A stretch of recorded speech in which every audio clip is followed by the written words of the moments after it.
വരുന്നത് super El Nino. ഇന്ത്യയിൽ കനത്ത കൃഷിനാശത്തിന് സാധ്യത. ന്യൂഡൽഹി.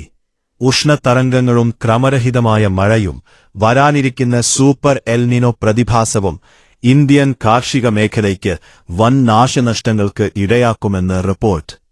ഹിമാലയൻ താഴ്വരകളിലെ ഫലവൃക്ഷങ്ങൾ മുതൽ സമതലങ്ങളിലെ ഗോതമ്പ് കൃഷിയിടങ്ങളെ വരെ കാലാവസ്ഥാ വ്യതിയാനം ഇതിനകം ബാധിച്ചു തുടങ്ങിയിട്ടുണ്ട്.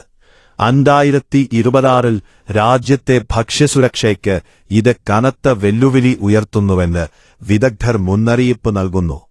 കാശ്മീര്, ഹിമാചൽ പ്രദേശ് എന്നിവിടങ്ങളിലെ ഈ ശൈത്യകാലത്ത് മഞ്ഞുവീഴ്ച ഗണ്യമായി കുറഞ്ഞത് ആപ്പിൾ, ചെറി തുടങ്ങിയ ഉൽപ്പന്നത്തെ ബാധിച്ചു. ആപ്പിൾ മരങ്ങളുടെ വളർച്ചയ്ക്ക് ആവശ്യമായ തണുപ്പ് ലഭിക്കാത്തത് വിളവിനെയും ഗുണനിലവാരത്തെയും ബാധിക്കുന്നു.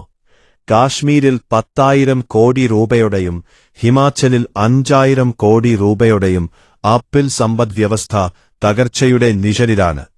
UP, കൊങ്കൺ മേഖലയിൽ കശുവണ്ടി, മാവ് കർഷകർക്ക് ഇതിനകം 90% നഷ്ടം സംഭവിച്ചു.